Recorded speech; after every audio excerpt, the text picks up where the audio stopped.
Hey there, and welcome to Glittering the Coast. My name is Angela, and today I'm going to show you how to make a patina tumbler. So we've got some really beautiful colors here. We're going to hand paint it all, and you can totally say that this is customized work and charge your worth. So on this tumbler, I have spray painted it brown, and it is a matte finish, and I find that working with a matte finish, it really helps to not have glitter stick to it if there's glitter on your workspaces. And I really like the matte finish on most of my projects. So it's a Rust-Oleum brown spray paint. And I am taking my little cheap old paintbrush, whatever you have, you can totally use. And I have this really cool looking shimmery copper color. I think I got these colors either at Walmart or at Target in their paint section, in their little craft supply section. And I'm just going around and painting, kind of like if you've done a wood grain, kind of painting it that way, long strokes. You'll need a few coats of this color on your tumbler, so don't worry if it's kind of see-through on your first little go-round. This is how I do my patina tumblers. And I go in after that one's dry. It doesn't take too long to dry. You can use your blow dryer or you can use a heat gun if you want to get that process sped up a little bit. And now I have a gold, very shimmery gold color that I'm using. And all three of these colors that I'm going to use on this tumbler, these are acrylic paints. So they clean up really well with soapy water if you make a mistake, or if you get it on your hands, or if you want to clean your paintbrush, just wash it with hot soapy water and you should be fine.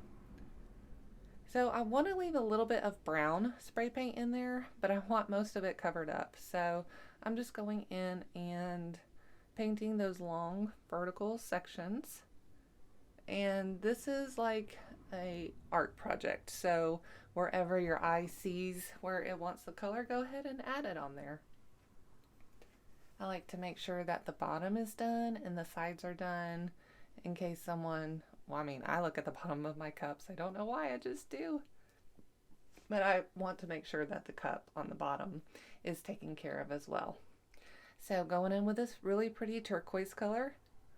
As before, make sure both of those colors are dry before you start working with other colors, or it'll bleed and smear and probably turn into a green hot mess. So long strokes with this as well. Take your time. If it gets frustrating, put it down and come back. There's no rush with painting this tumbler. I just feel like it gives you a little bit of creative freedom. It's a little bit different than adding glitter to all of your tumbler.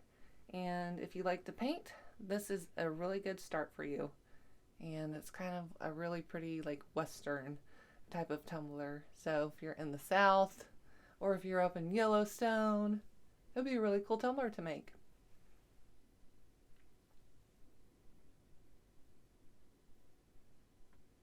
I'm just kind of filling in the turquoise where I feel like it would naturally fall based on the paint that I have already put on. I do go in with a second coat, and you don't see me do it here just because it would waste time. But I did go in with a second coat on all of my colors before I moved on to the next. So I did 2 coats of the copper color first, let that dry, 2 coats of the gold, and then 2 coats of the turquoise color. I want to break up a little bit of the turquoise color, so excuse me, I'm going in with the copper color. It's my favorite one for this tumbler, and I just wanted a little bit more of that broken up, and I just feel like it gave it a little pop and some definition where the turquoise is. So we've got 4 colors. We've got the spray painted brown, and then we've got copper, gold, and turquoise.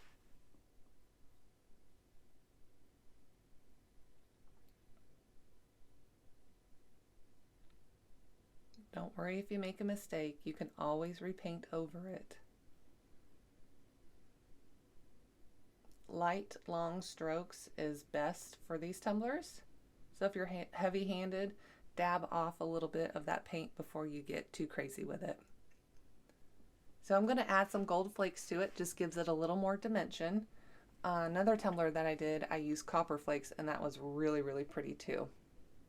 So these gold flakes I got from BJ's Glitter. And what I'm putting on right now is tack it over and over again. And this is like a sticky glue. So after it dries, it is sticky. So kind of think of it as like double-sided adhesive, like a tape. So it's sticky on both sides. So it's going to stick to your tumbler really well, and then it's going to stick, your items that you put on top of it will stick very well to it also. So after that's dry, you'll notice that it goes from white to clear. When it's clear, you can go ahead and put on your gold flakes. And I sped up the process just by using my heat gun or my blow dryer, whichever one that I had. And, you know, I'm a little impatient, so I wanted to speed up that process. So just go over, you'll find the sticky parts because your gold flakes are going to stick to the sticky parts, and it'll be kind of rough for you to move it. You'll figure it out once you get there, I promise. If you feel like after you're all done with this, you want some more, you can go ahead and add some more, tack it over again, and add some more gold flakes to it. So this part that I'm doing right now, it really can be messy. I'm just trying to find where the sticky parts are at first. And in a moment, I'm going to clean everything up and it's going to lay nice and flat. So this is the way that I do it. If you don't do it this way, that's totally fine. But I'm just going in there, getting it done, making sure that all of the sticky parts are covered. These flakes are really cool to add to any of the projects. They're like gold foils. And they're pretty inexpensive. I think I got that bottle for maybe $5 or $6 at the time that I bought it. And a little goes a long way. So now that I have all of the pieces covered, I'm going in and I'm burnishing it with my fingers. I'm just pushing down really hard and just making sure that it's nice and flat now. You can still see pieces that are poking up. And I want to make sure that it lays flat so that my epoxy sticks to it well. So press really hard. You can press with your fingers. You can get a really nice paintbrush if you want to. You can use something that's not going to completely take it off. Just kind of be careful with how much pressure you put onto it so that you don't accidentally rub it off.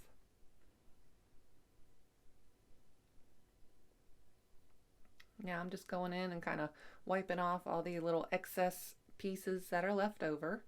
I'm also pushing a little bit hard onto the flakes and just making sure that all of the extra pieces that may be floating around still are coming off of the tumbler and onto the paper below.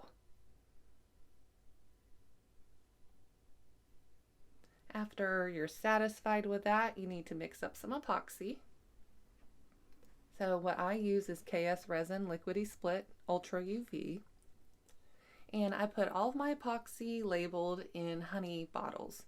It makes it for a very clear fill. So on this one, let's see, this is a 20-ounce tumbler. I think I mixed up 15 ounces of epoxy.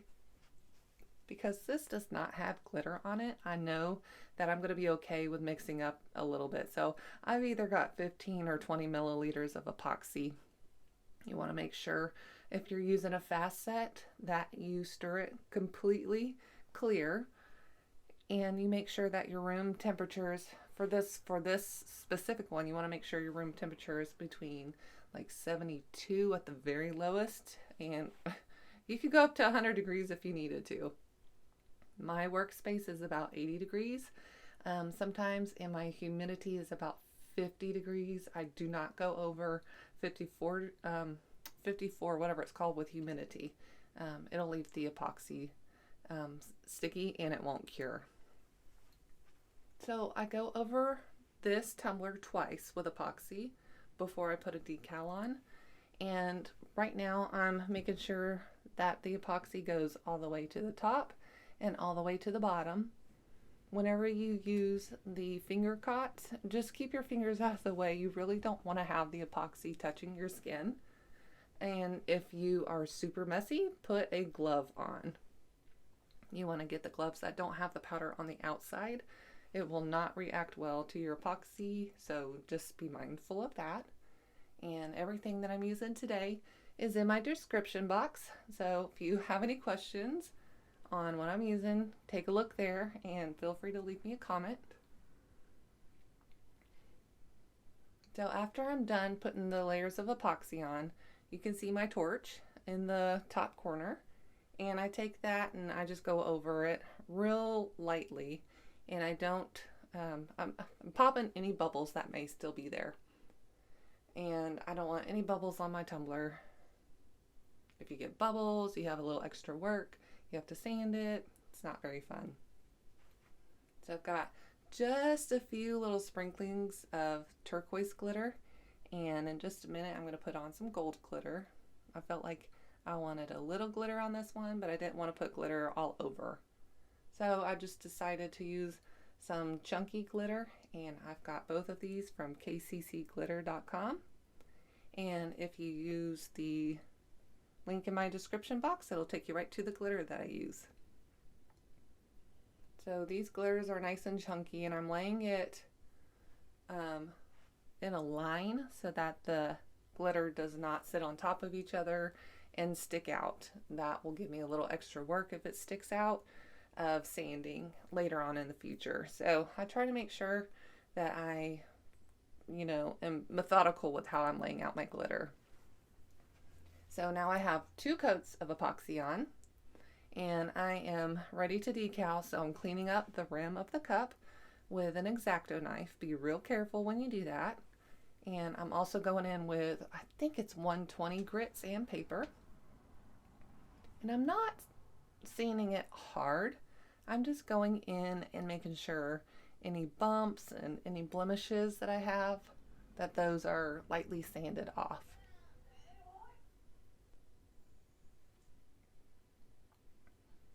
It takes a little time to do this part, so once again, just be patient, do your best. You'll have a really good outcome if you are slow and methodical and take the proper steps. If you're putting out cups for people to buy, you want to make sure that you are doing a good job at sanding and cleaning off the rim, making sure there's no spray paint inside of the cup.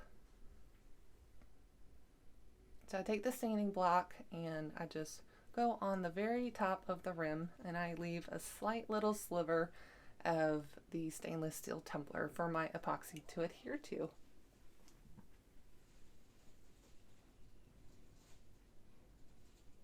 After that, I grab a paper towel and some acetone, and I clean the inside of the cup. It removes all of the spray paint that accidentally got in there. And if you didn't want to use that, you could use Goo Gone. Just make sure that you wash your tumbler after sanding really well with Dawn dish soap and water, and make sure that you are drying it off with a tack-free or lint-free tack cloth.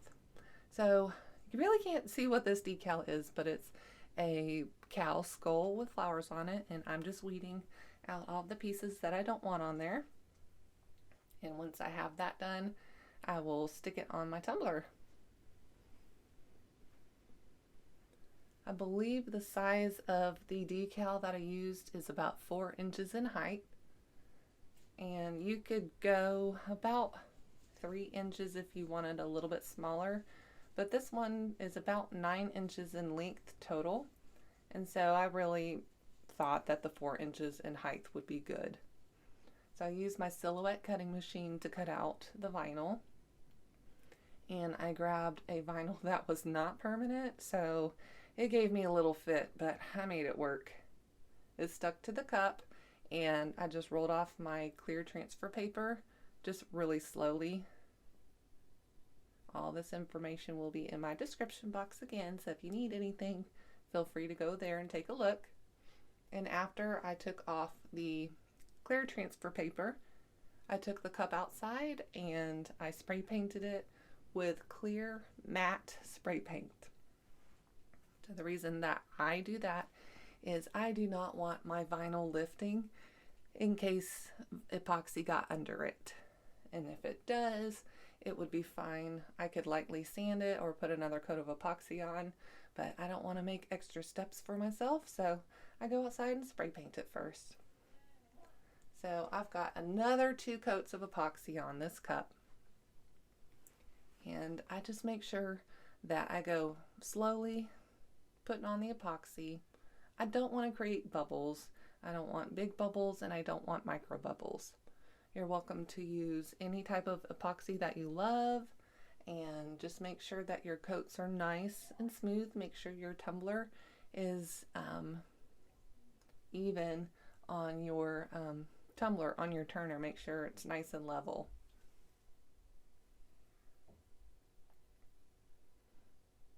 Now after I do this part, I go on the bottom and I make sure that it's a thin coat of epoxy on the bottom.